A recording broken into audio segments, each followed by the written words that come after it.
تہجد کے اندھیروں میں اللہ نے کن کا راز چھپا رکھا ہے۔ جب نیند آنکھوں سے اٹھ جاتی ہے تو وقت تہجد آنکھ خود بخود کھل جاتی ہے۔ جب تڑپ بڑھ جائے تو بات سجدوں سے بھی کہیں آگے پہنچ جاتی ہے۔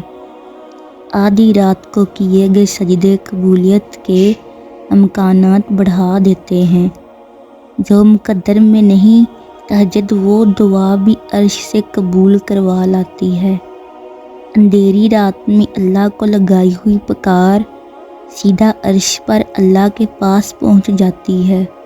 دوران دعا آنکھوں سے بہنے والے آنسو براہ راست اللہ سے باتیں کرتے ہیں۔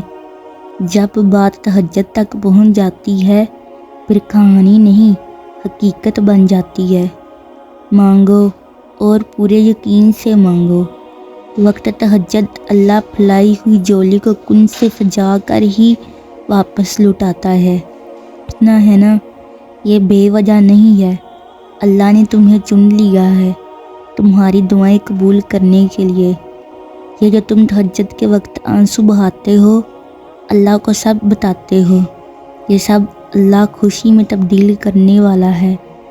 جب اللہ کسی کو نوازنے کا سوچ لیتا ہے تو وہ اسے تہجد تک لے آتا ہے، کیونکہ تہجد کی نماز میرے اللہ کو بہت پسند ہے۔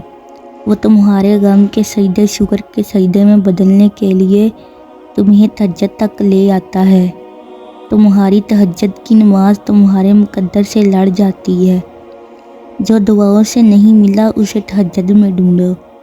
تم اللہ پر توکل کی سیڑھی پکڑ کر دعاؤں کا تسلسل نہ توڑو۔ تمہاری کہانی مکمل ہوئی ہی کہاں ہے؟ ابھی قبولیت کے امکانات کیسے ختم ہو سکتے ہیں جب قبول کرنے والا ہی لازوال ہو؟ کر دیا ہوگا تمہاری سستیوں کو نظر انداز۔ اللہ سے ایسے نا امید نہ ہونا۔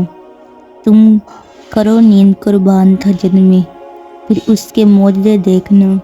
وہ تمہاری من پسند چیز تم کو صحیح وقت پر دے گا انشاءاللہ۔